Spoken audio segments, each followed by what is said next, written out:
ang bagong James Santos' Channel.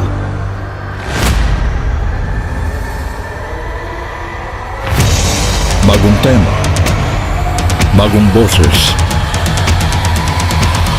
may komentaryo. Ang pangangaral ni Brother Eli Soriano.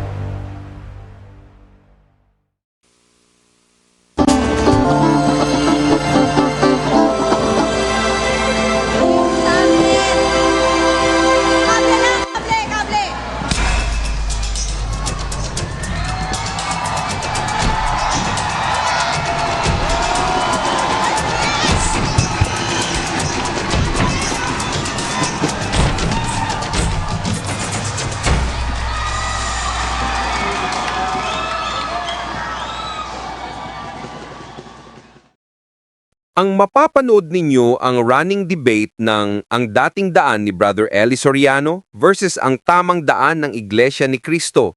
Patutugtugin natin ang buo at ginagawa natin ito sa pamamagitan ng fair use at bibigyan natin ng komento pagkatapos ng video. Di ba? Nasa 16:33 yata ng Juan yun, Brother Willie. Opo, ito po nakasulat dito. Ang mga bagay na ito ay sinalita ko sa inyo upang kayo'y magkaroon sa akin ng kapayapaan. Sa sanglibutan ay mayroon kayong kapighatian. Ngunit laksan ninyo ang loob. Aking dinaig ang sanglibutan. Ayun. Liwanag na, meron talagang ganyan. Hindi maalis yan. Ang totoo, makita mo nga yung pagmumukha ni Bularan, mapipighati ka na eh. Saka yung pagmumukha ni Paul. Opo. Saka yung may kililing, di ba? Kung talagang ganun sa mundo, meron kang kapighatian. Alam na alam mo, niloloko yung mga tao dahil pinagpuputol-putol yung tape ng alanganing putol, tapos ikinukombine dun sa isang video na hindi naman yun ang nandoon, ano? Opo. Alam mo na yun yung mga publication nila para ako'y pasamain. Okay lang dahil total sabi ko nga may paghuhukom pa naman, Brother Josel, kung wala magre-rebelde ko pero kung mo alam ko may paghuhukom, maipapaliwanag din lahat yan sa hukuman ng Panginoong Jesus, di ba? Tama po yun. So, si Brad Lito, hindi ka ba di ba nasira ang loob mo at pagtitiwala nung magkaganon ng pagsasama niyong mag-asawa? Hindi ka ba nag-isip na, sige na nga, babalik na lang ako sa iglesia ni Manalo para hindi lang mawasak ang pamilya ko? Minsan po, pinopospos din po ng bahagya ng Diablo ang puso ko na balikan mo lang yung mag-ina mo. Umalis ka na lang dyan para sama-sama kayo ulit. Pero hindi ko kaya, Brad Josel, na iwanan itong ating pinagsasama-sama pananampalataya. Dito ko talaga nakilala ang tunay na Diyos. Wala na po. Matagal din po. 20 taon po akong Katoliko. 10 taon po ako Iglesia ni Cristo. Naghahanap po talaga ako. Ngayon po ba na natagpuan ko na, iiwanan ko ba? Hindi na po siguro. Talagang, ayan, kasi ako natigilan ako ng ano kanina Brad Danny, dahil hindi po namin alam na gano'n ang nangyari dito kay Brad Lito. Wala naman script ng programa natin. Nung dumating sila rito, pinaupo natin sila. Medyo, kasi mabigat po yun. Lalo may anak kayo, nasa kanya. Meron po, nasa kanya po eh. Ako, Brother Josel, nakita ko lang dyan sa sinabi ng ating kapatid na talagang dyan pala sa iglesia ni Manalo, kinukonsit ni Brother Josel na masira ang isang pamilya. Kaya nga tinanggap din nila si Bernardo ron. Yun ang gusto kong sabihin, Brother Josel. Diba? Nabasa ko na yun Mabuti kapatid na Willie ay natanong mo ang bagay na iyan. Na dyan, Brother Josel, wala silang kiber kay masira ang isang pamilya na isang napakahalagang institusyon na ang Diyos ang may tatag, Brother Josel. Wala sa kanila yun. Biro mo, pinayuhan pa mismo yung asawa ng kapatid na Lito na hiwalayan siya. O diba? Diyan pa lang makikita mo na talagang hindi sa Diyos yung samahan na yan, Brother Joseph. Nagliligaw sila ng miyembro mismo talaga. Akalain mo turuan mo ng ganun yung miyembro mo, sisirain yung pamilyang, ay nako. Kaya baka mayroon ka pang gustong iparating sa kanila, kapatid na Lito. Gusto ko pong ipaalam sa lahat ng nanonood at nakikinig po sa radyo. Hindi po kami pala ng kapatid. Talaga pong lehitimong naging kaanib kami sa samahan na pinanggalingan namin. Hindi po ako natiwalag. Meron po akong kasulatan na ako po mismong kumukusa pong umaalis sa kanila. Kaya po hindi po ako natiwalag sa samahan ng Iglesia ni Cristo. Ayun, kapatid Yun na lang Johnson, po. masingit ko lamang kasi po, may mga nagpapadala din sa atin ng text na di umano, mayroon daw ipinakitang galing yata sa atin di umano, yung grupo ng Iglesia ni Cristo. Pero kung papansin niyo, hindi nila ipinakikita yung pinaka-time ng kanilang pagkakaanib, gaano sila katagal. Kasi kung masabi mo, 3 taon o 2 taon, few months, 1 taon, pwedeng agad na agad mong mahalata. Maaring pinagaling sa kanila, pinapunta rito, pinamember, opo. Tik-tik. At after nung mga ilang buwan, aalis uli at para bang ipangangalandakan. Pero ito, mulat sa Paul, itong isa si kapatid naman ay 47 years Opo. na iglesia ni Manalo. At ito 47 years siyang naniniwala sa ibong mandaragit. Opo. At ito namang isay po 10 taon para masabi mo na after ng 10 taon sobrang panahon naman para maniktik. Opo. Kaya yun, na masasabi natin kapatid na Luz, baka maglitaw sila nung Talaga maglilitaw Opo. Kahit imbentuhin yun, maglilitaw meron na ako nakita nilitaw pinanood sa akin ng kapatid nung mapunta ako sa Angeles Sabi ba naman, kaya ako umalis kay Soriano, maraming maling aral. Wala naman sinabing maling aral kahit isa. Tapos kaya daw siya lumipat sa Iglesia ni Cristo dahil doon daw may kaayusan. Anong kaayusan? Nakabarong Tagalog, pagsasamba. Kahit walang pera sa bulsa. yun nga po, Brother Eli, yung iba. Brad Danny, yung mga umaalis sa kanila na lumilipat dito, ikararangal mong ipakilala sa mga tao. Pero yung mga umaalis dito na sinasabi nila, pumunta sa kanila, hindi mo ikararangal, ikahihiya mo. Kagaya mo nun sila. yung Nick Abadiano, may utang sa akin yun. Opo. Balasubas yun. Gaya ni Ber, Oo, ikahihiya gaya mo ni Ber. yun. Hindi mo pwede ikarangal yun. Mga agaw ng asawa yun Hindi pwede ikarangal yan. Dito naman sa kapatid na Luz, dito naman sa kay Brad Amansek, kay Brad Lito, masasabi ko, totally hindi pa naman hopeless yung kaso niya dahil una, buhay pa naman yung asawa niya. Malay mo, isang araw talagang nagkaroon ng pagkilos ng Diyos dun sa puso ng misis mo. Naisip niya talagang tinatarantado lang siya ng mga ministro, baka sakali, ikaw nga, nalipat yun na lang ang ating asahan. Hanggang buhay po si Brother Eli, nandun ang ating pag-asang makakapangaral sa mga tao. Isa pa, gusto rin natin pong ipaalaala dun sa ating mga taga-subaybay na hindi yung lahat ng pagsasalitain nyo sa kanila kung meron man ay tiyak na galing nga sa atin, Brad Josel. Pero ito, Lalo na kung hindi naman pinakikita pati pangalan at saka Opo. lugar. Pakita pangalan saka lugar. Kailan naani, pakita. may nasilip ako nung isang gabi, Brad Josel, kung todo di kolorete nakahigaw at talaga namang yun, ang isang ibig sabihin nun. Hindi nga member natin yun, galing daw sa atin. Maaring yun.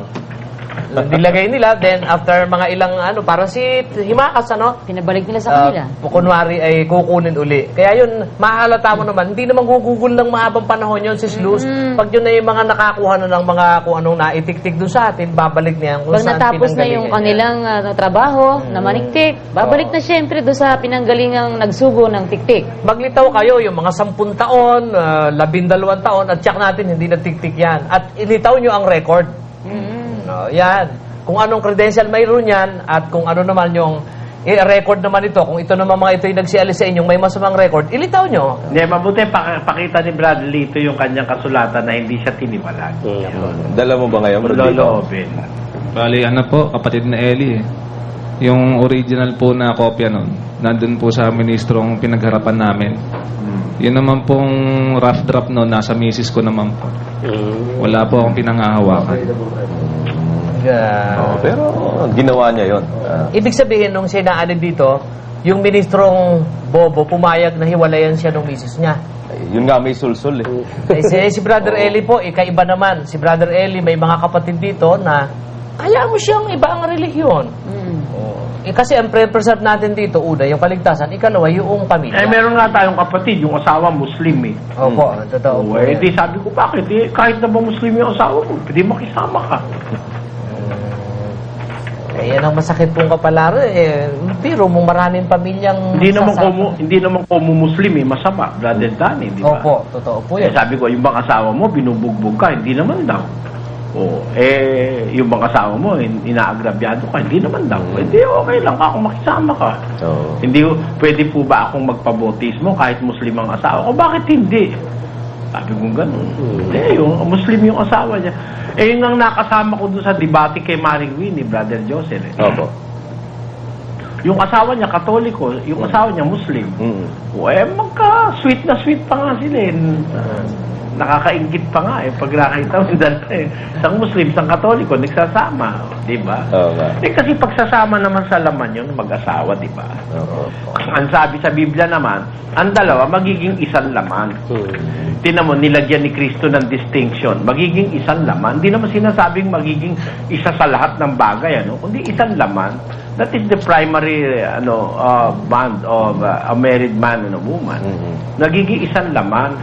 Kaya po pwedeng sa laman mag-iisa sila, mag-asawa sila. Pero sa pananampalataya, pwede naman yung hindi naman sila parehong sumasampalataya, di ba? Opo. Yan. Kaya nga nilagyan ng magiging isang laman.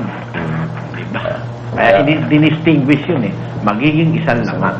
Para lang yan yung 9:4 ng Roma, na pawang mga Israelita, sa kanila ang pagkukupkop, sa kanila ang kalawalhatian, ang mga tipan, ang pagbibigay ng kautusan, ang paglilingkod sa Diyos at ang mga kapangakuan. Nasa kanila mula ang mga magulang at sa kanila mula ang Kristo ayon sa laman. Doon ang galing ang Kristo ayon sa laman kasi may pinanggalingan si Kristong hindi ayon sa laman eh. Pero sa kanila mula ang Kristo ayon sa laman na siyang lalo sa lahat, Diyos na maluwalhati magpakailanman. Kita mo na? Diyos si Kristo riyan. Sa Israel lang mula ayon sa laman. Kung yan talagang tao lang, ba't naman lalagyan pa ng mula ayon sa laman? Ano ba yun? Ibig sabihin, nonsense si St. Paul?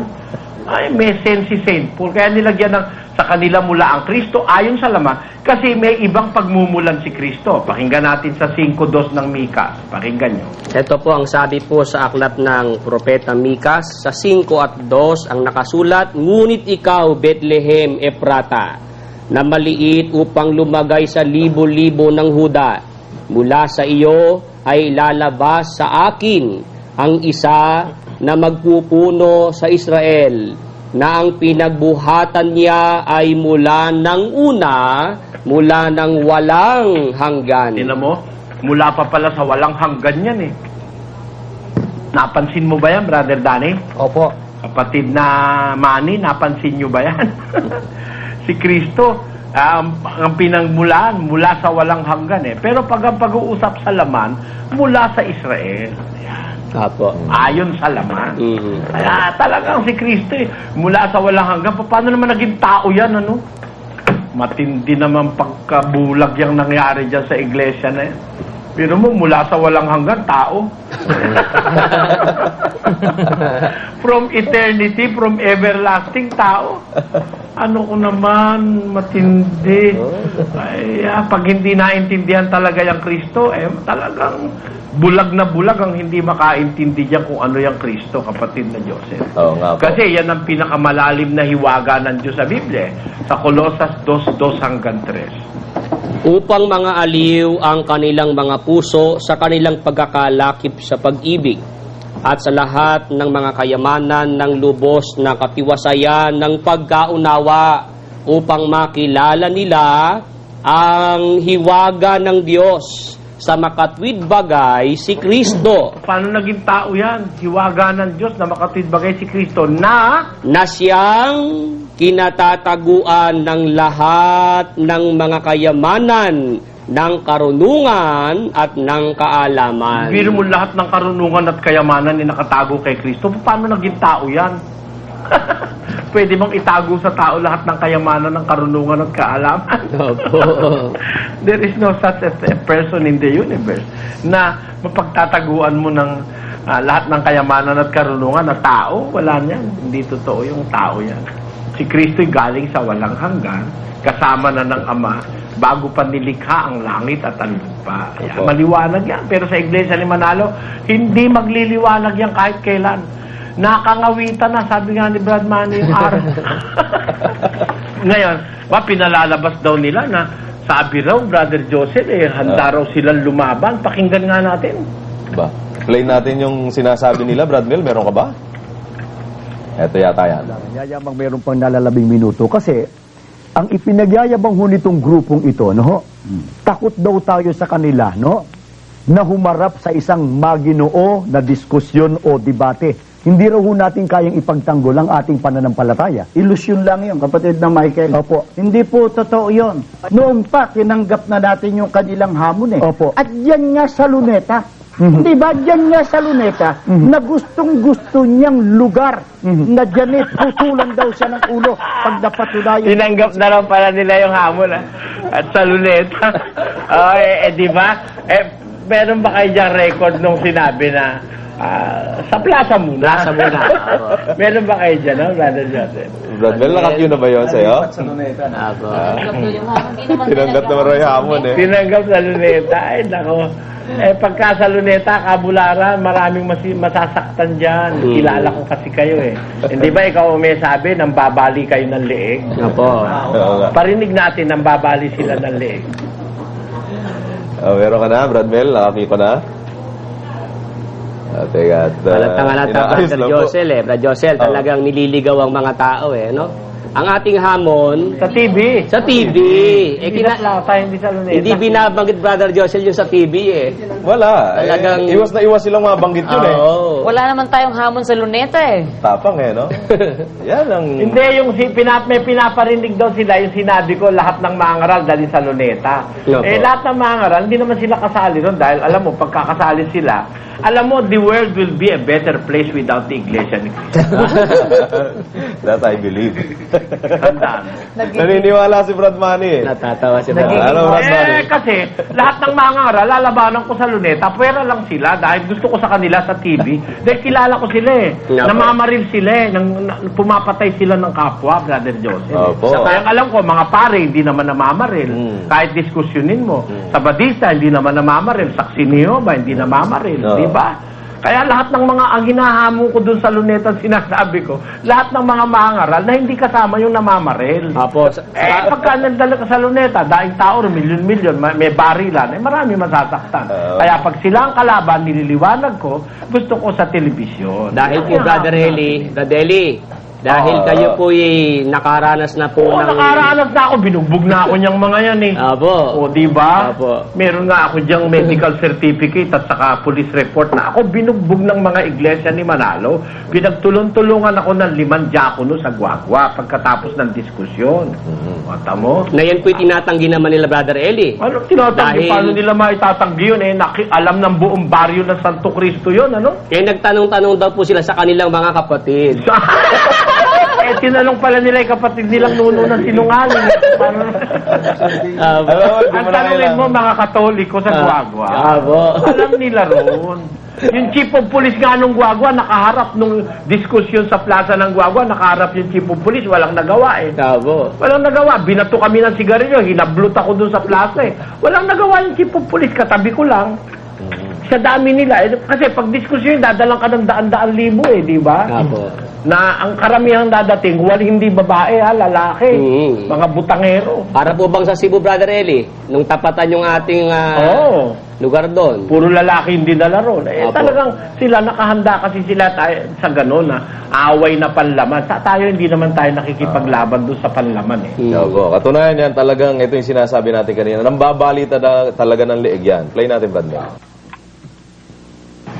May mga tao may itang ulo eh.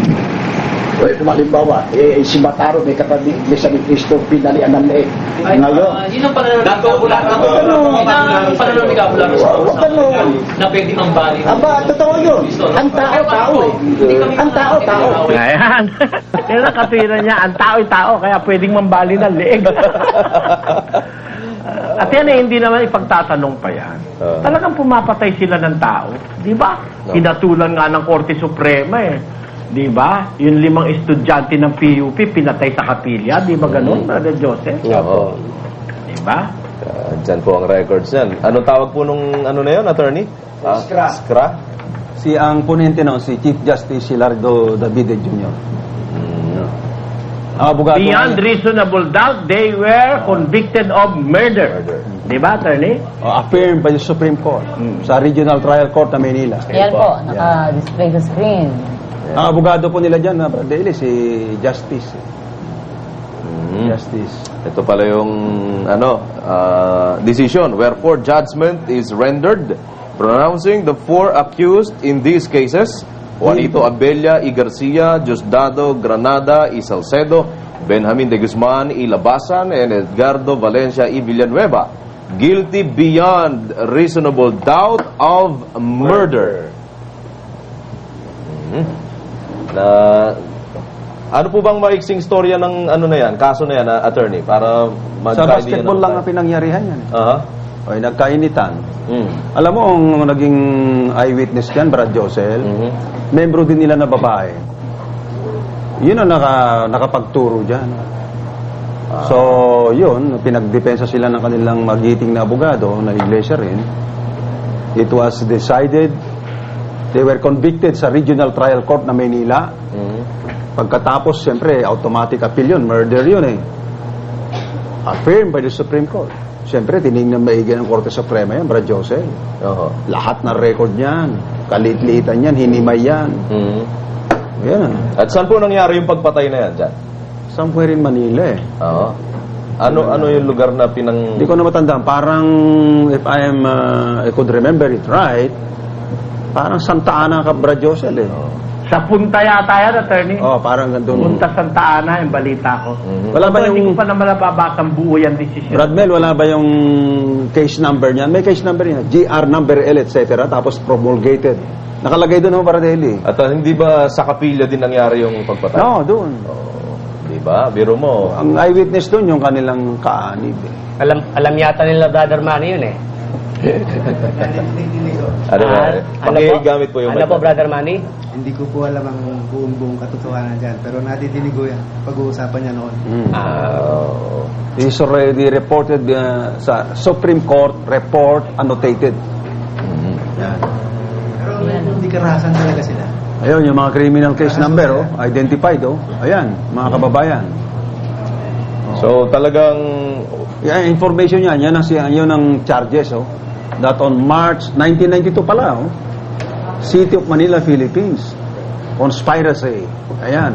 Criminal case number 1, 2, 3, 4. Consolidated pala yan, Brad Josel, Ayan, contrary to law, nakalagay. Yan ang information, mga kabayan, yun nandyan sa screen ng television ninyo. Yan ang demanda laban sa kanila ng piskal na Maynila. Ayun, nakikita ko, attorney, yung nasa baba, ang ginawa pa ano ba to? Throwing his body into the river.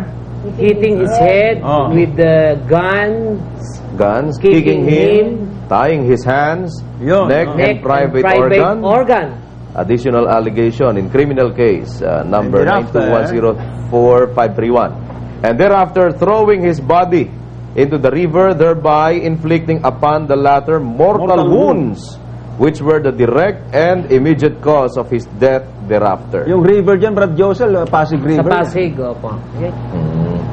So, talagang pinaka-safe ng magdebate kung talagang sinasabi nyo hindi kayo takot, Michael Lalay and Kabul. Hindi sa TV, national TV, mapapanood naman yan. At the comfort of every home, pwedeng mapanood. O kaya kahit nasa sasakyan ka lang, di ba? Inargue namin, yung debate. Inargue namin noon, nakasama ko si Leonard, si Atty. Leonard de Vera. Oral arguments. Nandun for the plaintiff, yung si Justice, yung Justice nila, kalimutan ko na yun. Yung Justice nila, abogado nila. Sinabi niya sa oral arguments talaga, Your Honor, we are ready to debate with Soriano, Mr. Soriano. in Luneta, we could bring millions of our members to prevent Soriano from uttering profane language. Sinabi. Tapos, sabi ng judge, no, sa TV na lang. Dahil gusto ko manood din sa TV. Sabi mo siya, presiding judge mismo nagsasabi. Ayan na mismo judge na nagsasabi sa kanila. Na gusto rin manood mismo yung presiding judge sa TV. Sabi yan, gusto ko makarelax, nakapanood ako. Sabi nga, wala, ayaw Oh, pero may dinadahilan daw sila ngayon kung bakit gusto nila sa Luneta talaga at hindi sa TV. Tingnan nga natin. Edi, tinanggap natin. Opo. Ayaw naman niya. Mula noon, ayaw nang banggitin yung Luneta, kapatid na Michael. Samantalang noon, ipinagmamalaki niyang lunetang doon daw lahat. Lahat ng pastor, pagharap-harapin sa luneta. Kita mo na. Hindi pala kayo hinahamon ko sa Luneta. Kita mo na. Hirap niya sa grupo na yan. Hindi naman sila kausap mo sinasalo lahat Hindi ikaw, ayoko sa'yo pagka sa Luneta, ayoko sa'yo. Dahil alam ko grupo nyo kung anong klaseng grupo. Diba? Yun. Diba? Sige, ano ngayon ang sinasabi nila raw? Ito para po ang dahilan. Pastor, kahit ministro na iglesia at saka siya mismo. Tsaka siya na pumili ng Hercules na gusto niya. Opo. Diba, kapatid na Michael? Malamang ang pipiliin ho niyang Hercules. Yung kakampi niya, kahit na, tiyak na hindi siya puputulan ng ulo dun kahit na po, basta ang mahalaga, mahayag, sino ba talaga ang nagsasabi ng katotohanan at nagsasabi ng kasinungalingan. Ang gusto ho niya sa TV, kapatid na Bularan, para mapanood daw ho ng madla. Kahit naman sa Lunete, madadala niyan lahat kung sino-sino ang gusto niyang dalhin doon para kunan ng television, para mapanood sa buong daigdig. Opo. Di Prensie, nung tayo ay kumul doon sa kanyang hamon, ang sinasabi niya, sige, dito ako sa Apalit, diyan kayo sa inyong studio dyan. Yun ho ang katunayan, mga magulang. Yung hamon niya, hamong takot, hamong hindi lalaban. Kaya, sa puntong ito, mga Takot takot daw. Kayo yata takot Ay, gayon Dahil pala. wala naman kayong kinukol na hamon ko di ba, Brad Joseph? Kinol daw nila. Anong kinol? Wala naman akong hamon sa inyo sa Luneta. Hindi kayo hinahamon ko doon sa Luneta, no? At hindi ako naghahamon doon sa pinaparinig yung tape. Ang mga iba-ibang relihiyon, sabi ko, kung pwede lang, sabi kong gano'n, tayo masubok mo lahat ang mga ngaral, dahil lahat sa Luneta, mapugutan ng ulo, lahat ng sinungaling. Yun ang sinasabi ko ron Hindi naman sila hinahamon ko ron no? Dahil alam ko na, hindi ko sila hahamunin doon dahil, Brother Joseph, alam mo kasi, kilala ko sila As early as 1970, na-hospital na ako dahil sa mga tao na nabugbog nga ako Diba? Opo. When I was at a tender age, Brother Joseph, nabugbog na ako ng grupo na yan. At kakatuwa itong si Kabularan talaga. Ngayon palang payag pala kayong i-televise naman yung debate. Bakit ayaw nyo sa studio ng telebisyon? Ang gusto nyo talaga hatakin sa Luneta. Mambabali ka kasi ng leeg di ba? Yun ang dahilan doon. Sinabi naman nun, talagang nambabali kayo ng leeg Kasi pagka sa studio ng telebisyon, hindi nyo magagawa yon. Kaya pilit nyong sinakalad ka ng debate sa Luneta. Kasi kapatid na Joseph, limitado lang ang pwede ron. Hindi makakapanghagilap si Bularan ng kakampi. Lumaban na kayo, yamang payag ka pala sa sa telebisyon. Ayos na natin. Kaya lang, pilit yung kinakaladkad sa Luneta ang debate. Nako, kayo takot talaga. Di ba, Kabularan? At saka bakit? Palibasa, mga mali-mali aral din yun. Bakit, iyo ba ang Luneta? Sigurado ka ba na ipagagamit sa 5 milyon mukha mo? Yung Luneta, magkakasya ba ang Luneta sa 5 milyon, attorney? Wala. Nung kalakasan ng rally ng EDSA 1, before EDSA 1, di namin na pa. Punong-puno na yun. Wala 5 milyon yun. Ay, magdadala siya ng 5 milyon. Magdadala tayo ng... Pupunta yung mga Katolikong mga nakikinig kay Brother Eli na 15 milyon. Paano ngayon yun? Sa telebisyon. Ang pinaka-safe na lugar ay ang telebisyon. Kaya kung sino man sa kanila, yun ang inuulit-ulit po natin. Kahit si Michael, kahit si Bularan, kahit si Paul, itong isang mayabang na sino yun? Si Ramil, o kahit sino. Walang tagabasa. Opo. Walang taga-abot ng Biblia, kanya-kanyang hanap. Walang script yun. Kasabuhan nyo, Kabularan. Walang script yun ako, Brad Joseph. Total, lalo na, sabi mo, si Hindi, Brother basta Eli magdala naman. siya ng script. Kahit ano script ang dali niya. Oo. Bahala Mas na maganda siya. nga yun, may script siya eh. Dahil alam ko, takbo niya kung saan siya pupunta. Di ba? Magandang kondisyon na yung kabularan. Total, ika mo naman si Brother Eli, baligtad ang utak. Baliw, bangag, biro mo, ang kalaban mo sa debate, ganyan lang pala. Kaya ako'y natatawa nga dito sa sinabi ni Brad Manny kanina eh. Sabi niyo, sisiw na sisiw si Brother Soriano, agila pala kayo, takbo kayo ng takbo. Oh. Inahamon ng sisiw. Di ba? Sisiw ang naghahamon. Come on, pasok. Di ba? Alam mo, Brother Joseph, alam nila kasi yan na hindi ko umuagili sila, panalo na sila Ganun po ba? Oo, kahit yung sisiw may hawak-hawak naman tirador na ang bala ang bala munggo, tamaan sa mata yung agila. Tingnan mo si Goliath, di ba? Si Goliath, talo ni David sisiw lang si David kay Goliath dahil gigante si Goliath Biro mo 9-footer si Goliath, mahigit pa. Talo kay David At saka hindi naman pwede sabihin kung sino panalo, kung sino talo dyan agad Siyempre, give them the benefit of the doubt. Malaman ng tao kung sino talaga sinungaling, kung sino dayok-dok sa pera. Malalaman ng tao yan at marami akong babasahin pasugo. Kaya nga po hindi lalaban, Brother Eli, dahil nalalaman nila may pasugo kayo Yung pasugo mismo ang lalaban sa kanila Mapapasugo sila sa pasugo. Di ba? Sige, hintayin namin yung tawag mo Bularan.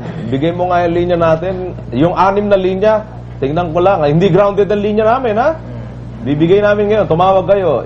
Pag-usapan natin ang debate sa TV. On air natin pag-usapan. Paano yung mga kondisyones? Tingnan ko. Transparency. Kapatid naman, payag kayo sa ganun? Brother Josel, kung nagmamalasakit sila sa kaluluwa ng mga miyembro nila, dapat lumaban sila. Mauubos yan Ganun po ba? Dapat nga sana. Pero nung Friday nanawagan na yung 2 panauhin natin dito na miyembro nilang aktibo Hanggang ngayon wala pang reaction sila, hindi tumatawag sa atin. Pero ayun po ang mga linya natin, Kabularan, tawagan nyo kami. On air natin pag-usapan. Hindi grounded ang mga linya na yan. Para sa inyo, pakiusap namin sa ibang mga nakikinig at nanonood ngayon. Huwag kayong dadayal, hayaan yung bakante ang linya para libreng makadayal si Kabularan. 4269182 hanggang 84. Kabularan, tingnan natin kung ano yung pinakaiwas-iwasan ninyo. Bakit ayaw nyo sa TV, sa stasyon, at ang gusto nyo sa luneta gawin at debate. Nilalaban yan, Brad Josel. Masa ka pa. Nilalaban yan Pag lumaban yan, ano mangyayari sa kanila? Di mawawala na ng abuloy, mawawala na ng kapilya, mawawala na ng pakinabang nila.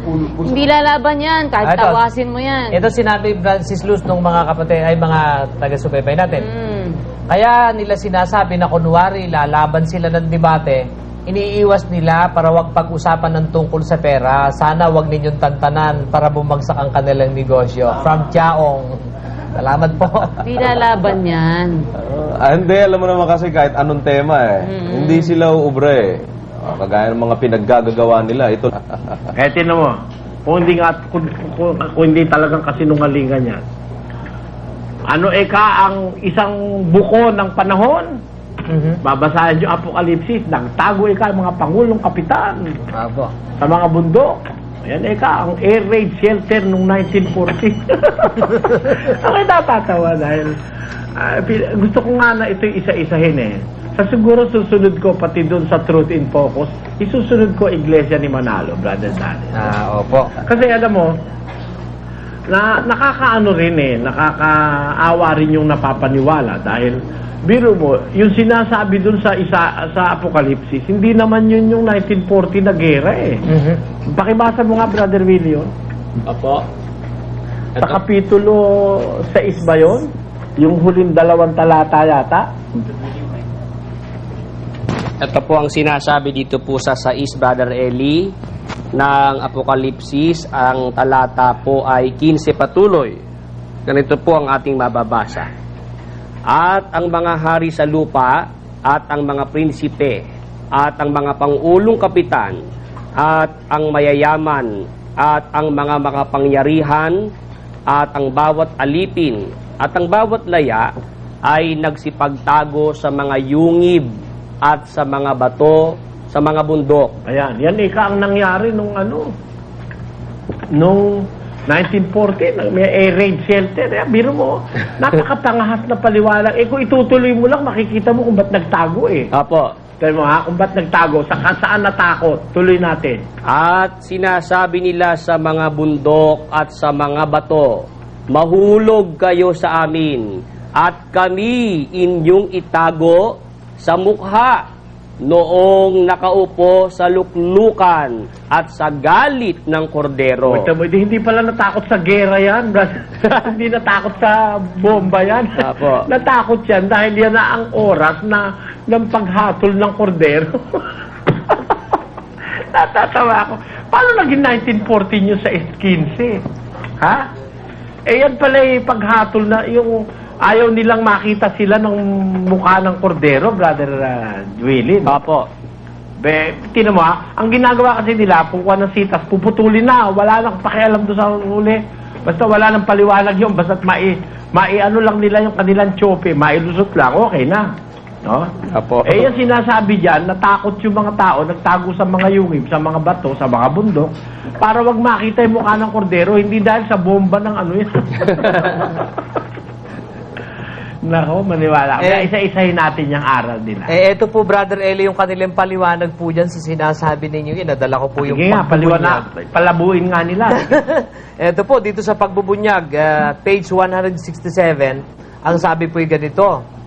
Ano ang dahilan at magsisipagtago sa yungib ang lahat na halos na uri ng mga tao sa katapusan ng ika-6 na tatak ng panahon ni Kristo? Sila'y magsisipagtago sa yungib dahil sa magaganap na digmaan. Anong uring digmaan ito? Ito'y isang digmaang makabago sapagkat ito'y gagamitan ng mga kasangkapang pandigma na makabago na hindi pa ginamit sa mga digmaang nakaraan. Tinan mo baling panloloko yan at saka pangliligaw sa tao. Bakit daw magtatago raw, Brother Danny? Dahil daw po may digmaan. Wala naman digmaan sinasabi ron. Kaya sila nagtatago, ayaw nilang makita yung mukha ng kordero, di ba?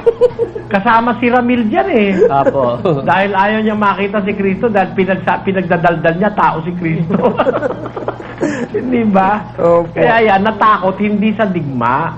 Natakot yung mga tao dahil nandyan na ang ating Panginoon. Brother Eli, makasabat lang po. Bigyan nga natin ng linya si Ber Santiago, tatawag daw sa telepono. Lahat ng mga nasa telepono, ibigay nyo nga ang telephone number natin. Tatawag daw si Ber Santiago. Ber Santiago, tumawag ka ngayon. Sige. Huwag ka mag-text, tumawag ka. Sige. Tumawag ka. Ano yung gusto mo sabihin? Baka siya inutusan ni Cabularan lumabas. Opo, sige. Pagbigyan natin yung ating mga tagapakinig, wag mo na kayo tumawag at bigyan natin ng daan si Ber Santiago na magsasalita on the air. Sige. Pagka hindi ka tumawag, talagang gago ka.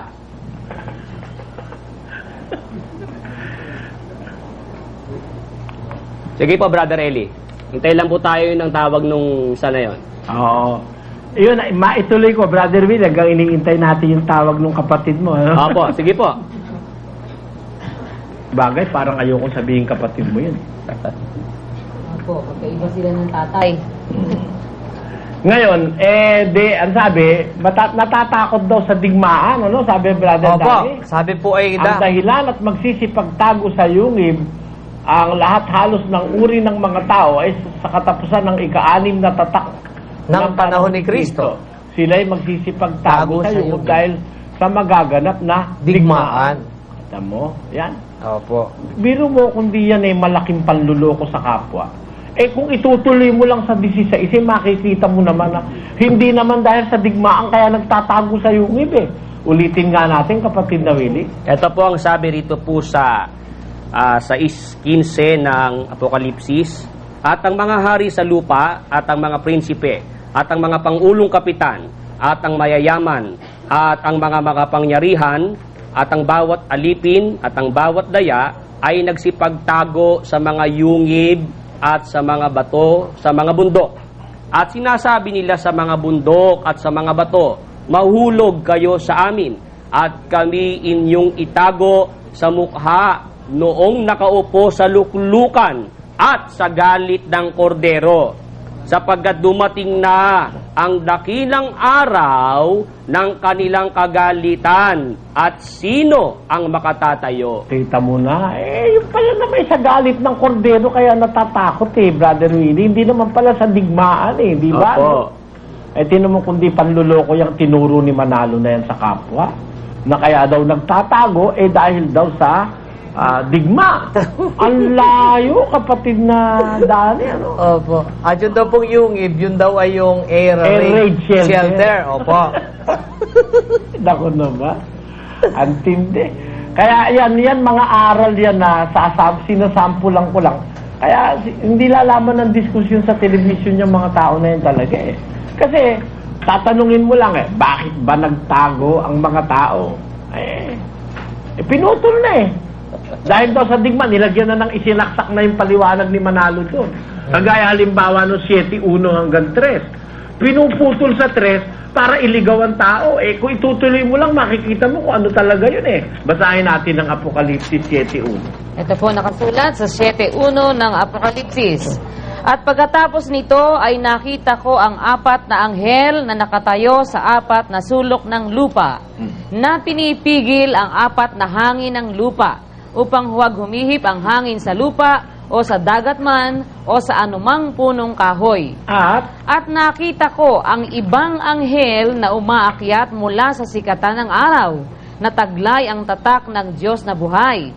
At siya'y sumigaw ng tinig na malakas sa 4 na anghel na pinagkaloobang maipahamak ang lupa at ang dagat, na nagsasabi, huwag ninyong ipahamak ang lupa, kahit ang dagat, kahit ang mga punong kahoy, hanggang sa aming matatakan sa kanilang mga noo ang mga alipin ng ating Diyos.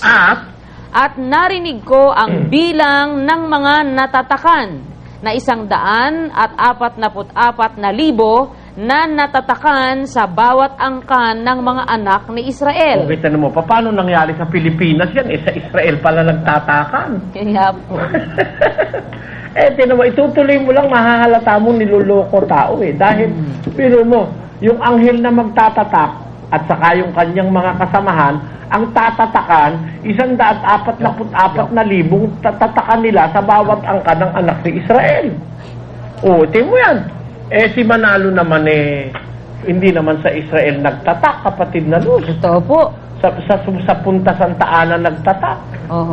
Ang layo naman ng Punta Santa Ana sa Israel. Kaya nga po Kaya yun, tutuloy mo lang pinuputol nilang talata. Makikita mo na, kagaya nun, si Manalo raw yung uud na Jacob. Di ba? Kung itutuloy mo lang at uumpisahan mo sa umpisa, makikita mo hindi si Manalo yung kausap dun Basahin natin yung Isaiah, Brother Willie. Opo, Brother Eli, sandali lang po.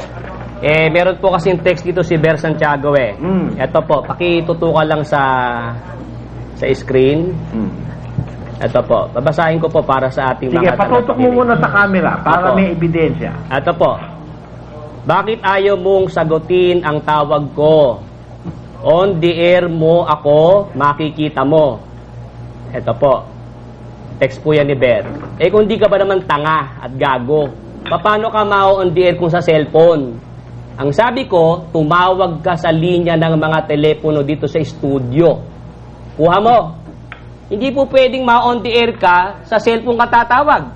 Kaya nga tayo may binibigay ng mga linya ng telepono. Ayan, Ber Santiago, 426-9182, 426-9183, 426-9184. Huwag sa cellphone ko dahil hindi ka ma-on the air. Kung ano ang gusto mong sabihin, tumawag ka dyan sa mga linya ng telepono, gago. Hindi pwede yung ma-on the air ka sa cellphone kung ginagamit mo pa kukote mo. Kung may utak ka pa. Sige, tumawag ka ngayon, hintayin kita. Pagka hindi ka tumawag, talagang gago ka.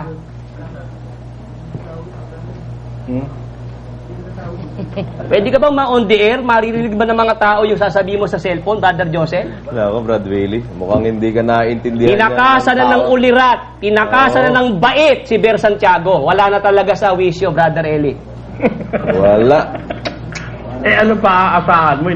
Nakasama ba naman yung mga paano po ma-on the air? Bula? I-on the air daw siya sa cellphone. Pwede ba yun? Sa linya ng telepono ko tumawag. Ayan, nagdudumilat ang mga linya ng telepono para sa iyo yan, tol. Sige, tumawag ka ngayon. Kahit ako lang, sasagutin kita eh. At hindi grounded yung mga linya na yan, Oo. Brad Willie. Sige, Sige. subukan mo lang, tumawag ka. Sige. Patunayan mo na ikaw ang... Tagapagsalita. Oo, at ikaw ang... Wala pa? Nasa tama. Sige. Wala pa raw eh. Oo, utak mo lang ang may tama ngayon, Ber Santiago. Patunayan mong ikaw ang nasa tama o utak mo lang ang may tama. Sige. Blanco lahat ng linya ng telepono natin. O, baka may landline ka, text mo, ang number mo, kami tatawag sa'yo. O baka naman si Kabularan ang gustong tumawag. O, sige po. Di ba? Opo. Hindi... Para hindi sila nagdadaldal ng sa programa nila. Wala silang kausap doon. Sila lang eh. Opo. Halatang connivance yung ginagawa nila. Eh. Paano may on the air sa cellphone? Ilang mga linya ng telepono. Sige, meron pa tayong media ora, Ber Santiago. Tumawag ka ngayon. Okay, text niya sa'yo, Brad Willie, yung landline niya. O sige. Kahit anong means para tayo mag-kausap ngayon. Hindi yung text, hindi yung ano sa cellphone. Sa linya ng telepono ka tumawag Kaya yung ngayon. sasabihin niya, babariling ka niya sa cellphone. Hindi ka rin niya mababaril sa cellphone. Opo, Brother Eddie. Sige po, Brother Eddie, ano po yung pababasa niyong sitas? Yung uod na Jacob. Oo, yung 41 ba yun ng Isaiah? Opo, ito po. Naiistorbo lang ho kasi ako nung pa-text-text eh. Sa landline ka tumawag, ha? Ito po sinasabi dito po sa 41 at 14 po ng Isayas. Huwag kang matakot, ikaw na uod na Jacob, at kayong mga tao ng Israel. Aking tutulungan ka, sabi ng Panginoon, at ang iyong manunubos ay ang banal ng Israel. Pinapaliwanag nila, si Manalo raw yan. Kaya daw si Manalo, tinulungan ng Diyos, lumakas, hindi natatakot, Brother Joseph, di ba? Opo. Meron ka ba diyang kopya ng paliwanag nila dyan, Brother Danny? Kasalukuyan ko pong hinahanap itong kanila. Kasi alam ko agad, hindi naganap kay Manalo yan eh. Alam mo kung bakit? Bakit po? Natakot sa hapon eh. Ganon? Oo, sabi diyan, wag matakot eh. Ba't natakot sa hapon? Iniwan ng pagkatagapangasiwat, ibinigay kay Prudencio Vasquez. Di ba? Pakita mo nga yun. Lagay natin sa screen. Apo. Ito po yan. Yung hapon. Yun tong hapon na, yung hapon. Dahil ito ang gusto ng Hapon. Oo, ito yan, oh. Quezon City, 42 Broadway, Quezon City, Hunyo 29, 1942. Mga pinakamamahal na mga kapatid. Ito na. Sa kasalukuyan, ang kapatid na Prudencio Vasquez ang namamahala sa iglesia. Ito ang gusto ng Hapon. Tayo'y sumunod. Huwag kayong mabalisa, sapagkat sila ang may kapangyarihan sa ating bayan. Kay Tam, natakot sa hapon. Dinamay pa, pati miyembro niya, pinasunod sa gusto ng Hapon. Oo. Pero ito mas maganda, Brad Josel, yung paliwanag nila, yung tinanong ni Brother Eli. Ito po'y nasa pagbubunyag, 172 ang pahina. Ang sabi ganito, ano ang pangako ng Diyos sa kanyang huling sugong ito na magmumula sa malayong silangan o sa Pilipinas? Sa Isayas 41:10 ay ganito ang sinasabi, huwag kang matakot sapagkat ako'y sumasa iyo. Huwag kang manglupaypay sapagkat ako'y iyong Diyos, aking palalakasin ka, oo, aking tutulungan ka, oo, aking aalalayan ka ng kanang kamay ng aking katwiran. Ito paliwanag. Ano ang pangako ng Diyos sa kanyang huling sugo o kay kapatid na Felix Manalo? Sinabi ng Diyos sa sugong ito, huwag kang manglupaypay, ako'y iyong Diyos. Ang pangakong ito ay katulad din ng pangako ng Teka Diyos. muna, kapatid na Danny. Apo. Bago mo tuloy. Apo. Ano raw si Manalo, huling sugo? Opo. Di si Kabularan na hindi sugo. At saka yung mga nagkakakatsa ngayon nang aatake sa atin. Siyempre. Hindi sugo huling sugo na si Manalo. Siyempre po. Ayun. Ito pa po ang sabi. Ang Diyos, kung gayon, sa huling araw na ito ay ipinakikilala ng Diyos na ang kanyang huling sugo, ang taong may Diyos. Ang Diyos ay napadidiyos sa kanya. Kaya't ang sino bang tao na ibig dumiyos sa Diyos ay nararapat makisama o makiisa sa kanyang huling sugong ito. Ang sabi pa ng Diyos sa kanyang huling sugo, ito, Brad Josel, Oo. aking palalakasin ka. Natupad ba ang pangakong ito kay kapatid na Felix Manalo? Opo. Ano ang katunayan nito? Ang mabilis na paglago at malakas na paglaganap ng Iglesia ni Cristo sa pangunguna ni kapatid na Manalo. Ito'y pinatutunayan din ng mga pari. Ayun naman pala, Brad Josel. Ito'y pinatutunayan din ng mga pari at ng mga pastor sa kanilang mga aklat na sinulat. Kaya naman pala nakumbinsi, pinatunayan ng mga pari at pastor. Pero, eto ang paliwanag daw ng pari. Sa kasalukuyan ay maraming mga Katoliko, mga Protestante, mga Aglipayano at iba't iba pang mga relihiyon ang nakianib na at patuloy na umaanib pa sa Iglesia ni Cristo. Sinabi pa ng Diyos sa kanyang huling sugo, aking tutulungan ka. Tinutulungan nga ba ng Diyos si kapatid na Manalo? Opo. Anong katibayan nito? Ang malalaki, magaganda, at mga mamahaling kapilya na naitayo at ipinatatayo pa ng Iglesia ni Cristo sa iba't ibang dako ng Kapuluang Pilipinas. Ayun pala, kapatid na Josel. Pag pala magaganda ang kapilya, tinutulungan ng Diyos. Oo. May mga unang Kristiyano, walang kapi.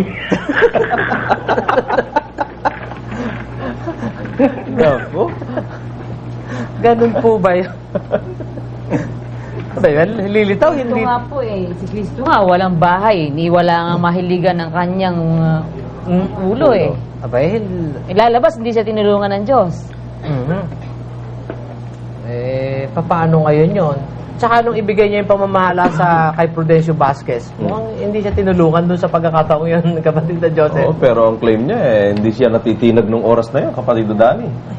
Hindi pa natitinag, ha? Oo, katunayan kung itutuloy mo yung basa ron sa palibot liham na yon, ilagay mo ron sa pinakaibaba. Ang inyong kapatid kay Kristo na hindi natitinag sa pananatili sa Diyos at sa paglilingkod. Ano ba ang ibig sabihin ng paglilingkod niya? Di ba siya yung sugo at tagapamahala? Oo. Di pala natitinag. Bakit ka mo ibinilagay itong Prudencio Vasquez? Yun ang gusto ng Hapon. Kaya sumunod sila. Natakot sa Hapon. Ay, paano nga pala ito? Kung sa hapon lang ito'y natakot, kapatid, na mabuti pa sa hapon, natakot, Brad Billy. Oo. Sa Diyos, hindi natatakot simularan Oo nga. Kasi, yung Panginoon Diyos, ang hatol niya sa masama, hindi naman iginagawad agad. Oh, Brother Dani, sandali Kasi si Bear nag-text, wala na raw siyang load. Kung pwede raw, tayo tumawag. Ngayon, tinatawagan na ni Brad Mel, ayaw naman sagutin. Ano ba naman yan? Ano ba naman yung mga ano mo na yan? Tinatawagan, nagriring ang cellphone mo, sagutin mo ngayon. Hindi yung sa cellphone kung ikaw tumatawag at hindi maririnig yung sasabihin mo sa akin. Sige, nandiyan na raw. Sige, kunin mo, bro. Hello. Sige, Bear Santiago. Ito ang gusto mo sabihin diyan kay Mr. Willie Santiago. Unang-una ay hindi ako naniniwala na yan ay kapatid ko. Sapagkat iyan ay utak doon sa nangyari sa Marikina noong September 4, 2001 nang ako ay bugbugin at pagtangkaang patayin ng 20 miyembro ng Andating Daan. Nagtataka ako sa inyo bakit yung sinasabi ni Mr. Soriano. Hindi totoo sinasabi mo. Ay binugbaw. Ang kapal ng pagmumukha mo, sinungaling. O sa San Fernando, Pampanga. Yan ay hindi documented by case. Walang kaso yan, Mr. Soriano. Bakit hindi mo banggitin na yung mga miyembro mo, nilusob ako ron sa Marikina, sa Concepcion 1, sa subdivision, para ako'y bugbugin at patayin. Ay, Bear Santiago. Walang naniniwala sa'yo kahit kapamilya mo. Dahil alam namin na ikaw ay sinungaling, walang hiya, at tarantado. Kaya wag mong ipilit. Saka, eto masasabi ko sa'yo. Kung sinasabi mo na ako yung utak, may kinalaman, ba't di mo ako dinimanda, gago ka? Ba't si Brad Eli dinimanda mo? Ba't ako dinimanda mo? Ang utak pala kapatid mo. Oo! Kung di ka gago. Gago ka talaga. Ba't ako dinimanda mo? Ang mga pinagkagagawa niya, mga dating daan. Ha? Hindi ba pinagkatawag niyo ako pagkatapos ngayon sumasabay kayo? Yan po mga mahal na kababayan. Ay, gago! Mahal na kababayan, Hindi ako papayag na kasinungalingan ang ilalatag mo sa ere. Sagot, sinungaling ka. Yung pala, kapatid mo pala utak, ba't ako dinimanda mo, ha? Oo, ako demanda mo. Oh, nako, maganda yan. Maganda yan, dahil gagamitin ko ebidensya sa husgado yan. Ako. Sira pala ulo mo, Sakot ang kaso na yan. Ako pala. Sabi mo sa tao yan. Eh, sinasabi ni Mr. Soriano, ewan ko. Alam na ng batayan yun eh. Bakit? Meron bang demanda si Mr. Soriano lang? Oy, pag-usapan natin, Ber Santiago, yung demanda na inireklamo mo sa korte. Ako pala ang may kinalaman doon. Ako pala utak. Di dapat ako idinimanda mo, gago ka.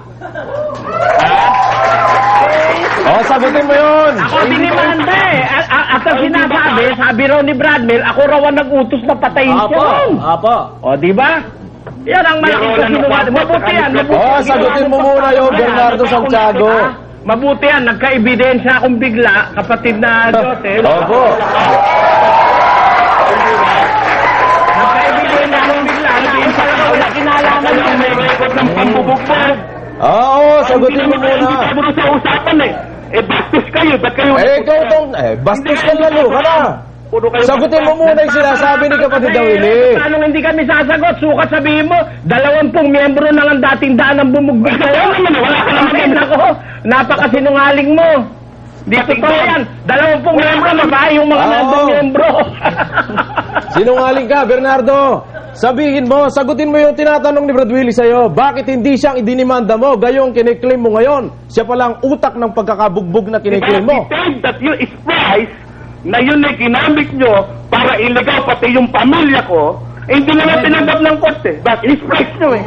Pinagduktong-duktong nyo eh. O, di ba? Pinailan mo ba ng demanda si kapatid na Willie? Doon tayo sa court mag-usap. Ay, nako, tingnan mo. Nahuli ka kasi. Meron ngayong ebidensya na magagamit laban sa'yo. Hindi mo dinimanda si Willie. Siya pala. Wala ka. Ano? Brother Willie. Hindi mo pinailan. Hindi ka niya dinimanda. Oo nga po, yun nga po ang gusto ko malaman ngayon eh. Ako Kaya pala. kasi sinasabi niya na ako'y kapatid niya, eh, nanganganing-nganing ako sapagkat kaalam siya rin sa pagtatangka sa Oh, buhay. yan pala gusto mong palabasin eh. Ba't na hindi mo ako dinimanda? Na si kapatid ko, eh, yung kanyang mga kasamahan, pinagtangkaan akong patayin. Magaling yan, magaling. Salamat po sa Brother Willie, ikaw pala ang may utak pala. Ikaw pala utak doon, Brother Willie. Brother Eli. Yari ka. Utak ka rin, ha? Hindi ako, ha? Ayan, Brother Eli, wag ho kayo mag-alala. Nanonood ang aking nanay at ang aking mga kapatid. Binawas mo yung mother Alam ko po eh. nila yan, Brother Eli. Biro mo, yung mother natin, in-hostage mo dyan. Hoy, ako nag-aalaga sa kanya, no? Diba? Ako nagpapagamot, si Brother Eli ang kumukupkop. Gago ka. Wala kang mapapatunayan ganyan. Oh. Yung sinasabi niya kapatid mo, hinostage daw yati yung nanay mo. Ba't hindi ka magdemanda ng kidnapping at Opo, hinostage sige. namin? Sige. Di-demanda mo si Brother Willie. Ikaw pala, hinostage pala nanay mo? Di ba Brother Willie? Opo, Brother Eli. Hinostage pala nanay mo. Ba't hindi na kami demanda? Na kami nang hostage ng tao. Criminal offense yan, mag-hostage ka ng tao eh, di ba? Wala ka pa ng utang na loob eh. Pinapagamot ko nga yung nanay mo dahil may sakit eh. Opo. Wala kang utang na loob talaga. Hindi siya rin tandog. Oh, yung mga black propaganda mo para malaman po ng sambayan ng Pilipino. May sambayan ng Pilipino ka pa sinasabi. Sinungaling ka talaga. Buhay pa. Ate nga kape. Aminin mo, totoo, Bernardo Santiago, buhay si kapatid na Manny Tandog nung tangayin mo yung asawa niya. Ikaw, nako. Hindi ba ako? Ay, nako. Ikaw ang mismo naglitaw. Kailan namatay ka mo si kapatid na Manny? Hindi ba inilitaw mo yung kanyang ano? Yung kanyang death certificate? 2000. Ah, ito. Paparinig namin sa'yo. Ang nagbayad sa ospital, ako! Nako. Ito, sagutin Hindi, mo. wala tayong pinag-uusapan ganyan. Kailan namatay? Ay, napunta rito. Wala, naku, masinungalingan yan. Ng tulong. Masinungalingan yan. Eto, Ito. Wala ka ng pera, paano ka magbabayad sa ospital, no? Tapos kiniklaim mo, nagbayad ka sa ospital niya. Di buhay pa. Yan ang Kasama mo na yung asawa niya noon. Yung sinasabi mo na sa ospital niya. Ako, Bernardo, halatang-halata ka. Halatang-halata ka. Eto, ano? Away po. Nagsisinungaling ka. Kiniklaim mo na sa ospital yung tao, buhay. Ibig sabihin, kailan na ospital? Kailan na ospital, Bernardo Santiago? Sige po, brother, nagbayad sa ospital, ibig sabihin, talaga inaamin niya, buhay pa yung inagaw niya na. Ganito. Eto, ako magtatanong lang, isa lang, ano? Ay pa si Manit. Oo nga. Kasama kami. Ito. Matitila mautak din eh. Ito. Wala naman kayo makapaniwala nun yun eh. Eto, ililitaw ko ngayon, ano? Inaamin ko naman talaga eh. Kaya nga ako natiwalag eh. Ililitaw ko nga ngayon ito si Manny Tandog. Ilabas mo nga, Brad. Ilabas mo nga, Brad, si Brad Manny kung kilala ito. Inaamin ko yun. Ito, panoorin mo. Sabihin mo kapatid na Manny Tandog. Panoorin mo ito. Panoorin mo. Oh. Panoorin mo. Yung tape na yan, kinuha ni Mr. Soriano in preparation. Sige. Preparation. Sige, pe-play namin. Tutulan mo yung sasabihin ni Brad Manny. Si Mr. Soriano. Tumahimik ka muna. Pe-play namin yung tape ni Brad Manny Tandog. Tsaka mo sagutin yung kanya sinasabi na tinangay mo yung asawa niya. Play natin. Pakinggan mo. Dahil mahirap ng bigkasin talaga. Dahil ang alam ko po, Sisigawan kayo. nasa katotohanan po kami. Subalit hindi ko po akalain na mangyari ang ganitong pangyari sa aming buhay, na mawasak ang aming pamilya. Ito po ay dahil sa kagagawan ni Bernardo Santiago. Ito po si Bernardo Santiago ay OIC po ng lokal ng Naga dito sa Bicol. Malaki po ang respeto ko sa kanya sapagkat siya po ang nagdoktrina sa aming mag-asawa. Hindi ko po sukat akalain na sa kabila ng aking respeto at pagtitiwala sa kanya, magagawa niya sa akin ang bagay na ito. Napakasaya po ng aming pamilya, ng aking mga anak.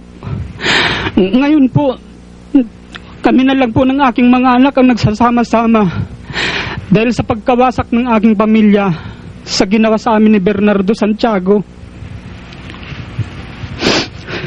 Ngayon po, dahil po sa aral, sa salita ng Diyos, kung naging mahina po ako, natisod na po sana ako dahil nawalan ako ng asawa.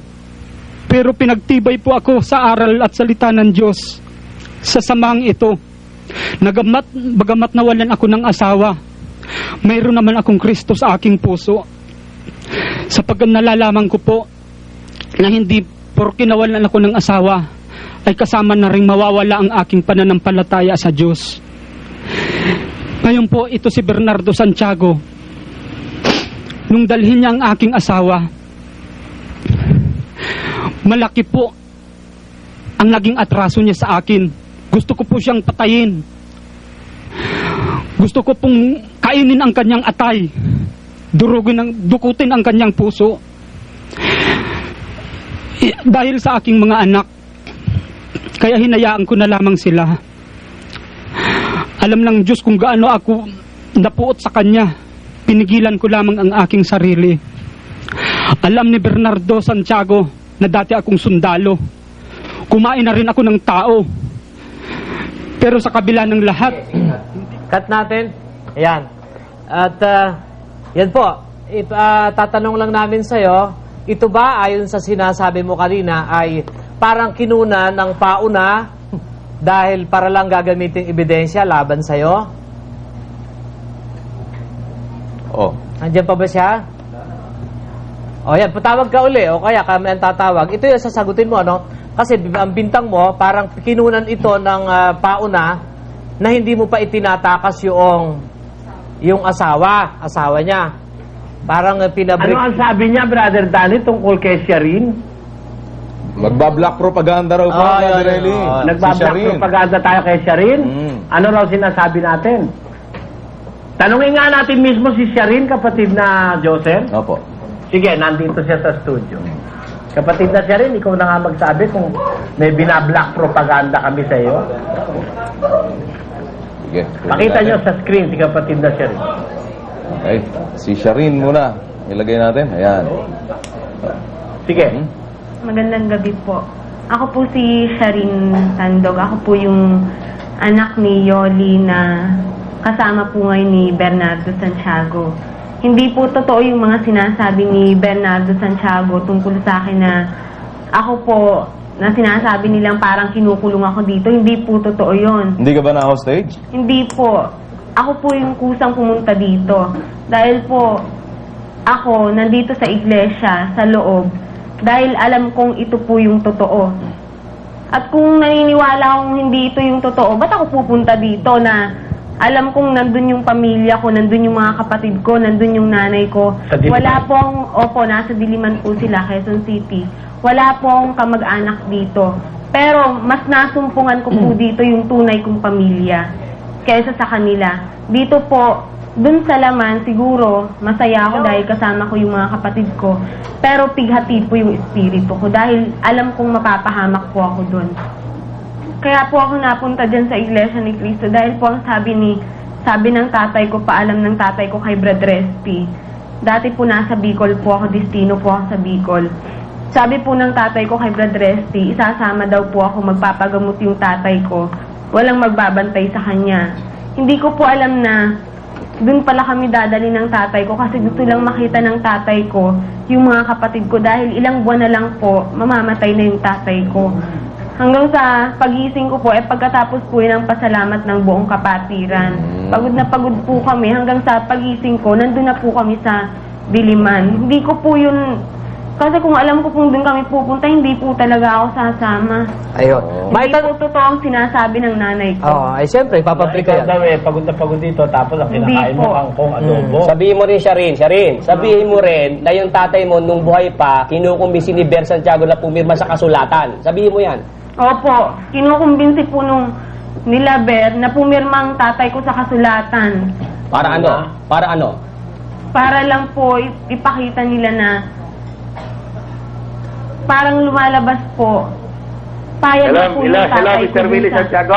Batapusin mo muna si Sharin. Para ano yung kasulatan, Sharin? Tandog, kapatid ni Sharin Tandog, bigyan niyo po ng pagkakataong magsalita. Yung kasulatan muna, Ber Santiago. Para saan yun? Kinukumisi mo si Manny Tandog na pirmahan yun. Para saan yun? Sharin Tandog, sabihin mo. Natatandaan mo ba, kapatid na Sharin, kung ano yung kasulatan na yun?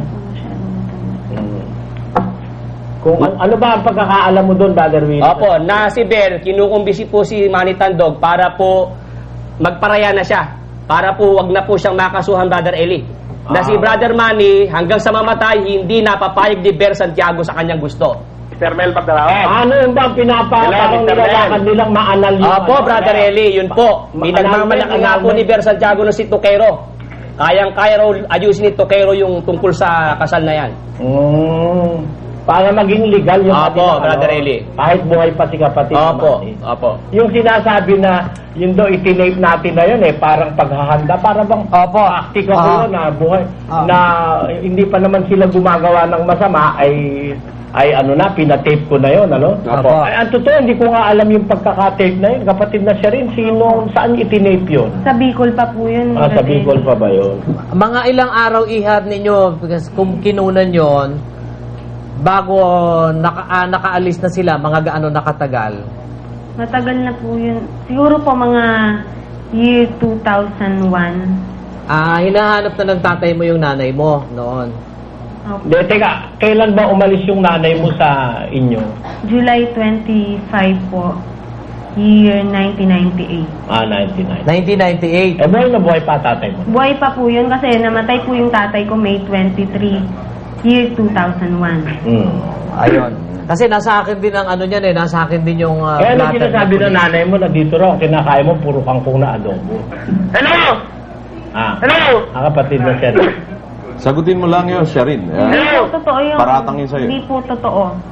Hello! Kasi minsan kumakain din kasi ko ng kangkong na adobo Alam mo kasi... Pero hindi po lagi. Opo, minsan siguro na Kasi po dati kasama Hello, ko po Mel. yung kapatid Sabi ko. niyo, Siguro, pagsasalitain niyo kami. Ngayon, ganito kapatid na si Rin, ano? Tawagan niyo kami, eh. Brad Mel, hinaan niya. Siyempre, sinabi nung asawa mo na ang anak niya pinakakain dito na bobo. Siyempre, pasasabihin namin yung anak. Pagsasalita yung kapatid. Kapatid na Dani. Opo, totoo po yan. Hinaan mo yan, Brad Mel, ano? Ganito. May tatanong ako sana po, Brother Eli, kay kapatid na si Rin. Sige. Kasi ganito, Iha, no? Opo.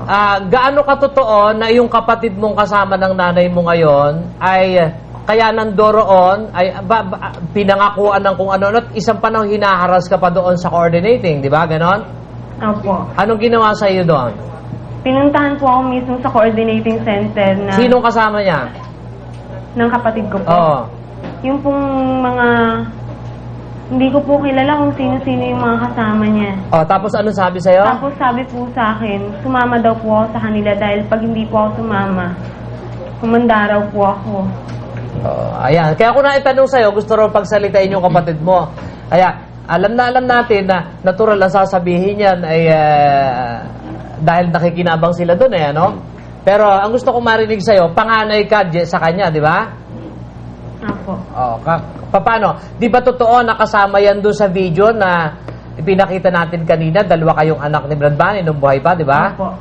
Paano napunta sa kanila yon?